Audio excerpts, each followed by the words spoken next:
Hi guys, இப்போ நம்ம எதை பற்றி பேச போகிறோன்னா சில்லர் ரூட்ஸ் அதிகமாக வந்து கன்ஸ்ட்ரக்ஷன் யூஸ் பண்ணுற இந்த பலகையை பற்றி பேச போகிறோம்.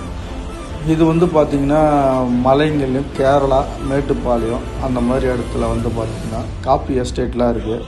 ஸோ அதுக்கு வந்து பார்த்திங்கன்னா நிழல் தரத்துக்கு சைடில் வந்து பயிரிடுறாங்க. இது சுமார் வந்து பார்த்திங்கன்னா ஒரு 10-15 வருஷத்தில் மரமாகுது. நல்லா ஒரு விட்டத்தை கொண்டு ஹைட் வந்து பார்த்திங்கன்னா 30 மீட்டர் வரைக்கும் வளரக்கூடியது.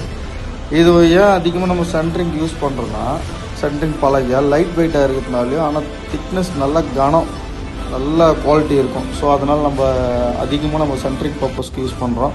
நெக்ஸ்ட்டு ப்ளேவுட்டாகவும் யூஸ் பண்ணுறாங்க, ஃபர்னிச்சருக்கு யூஸ் பண்ணுறாங்க. ஸோ நம்மளுக்கு வந்து அதிகமாக யூஸ்ஃபுல்லாக இருக்குது. நிறைய வெரைட்டிஸாக இருக்குது. நம்ம இப்போவே இந்த வீடியோவில் அதை பற்றி பேச முடியாது. ஸோ நெக்ஸ்ட்டு அதை பற்றி பேசலாம். இதை பற்றி மோர் இன்ஃபர்மேஷன் வேணும்னா என்னை ஃபாலோ பண்ணுங்கள். நெக்ஸ்ட் வீடியோவில் இதை பற்றி ஃபுல்லாக பார்க்கலாம். நன்றி, தேங்க்யூ.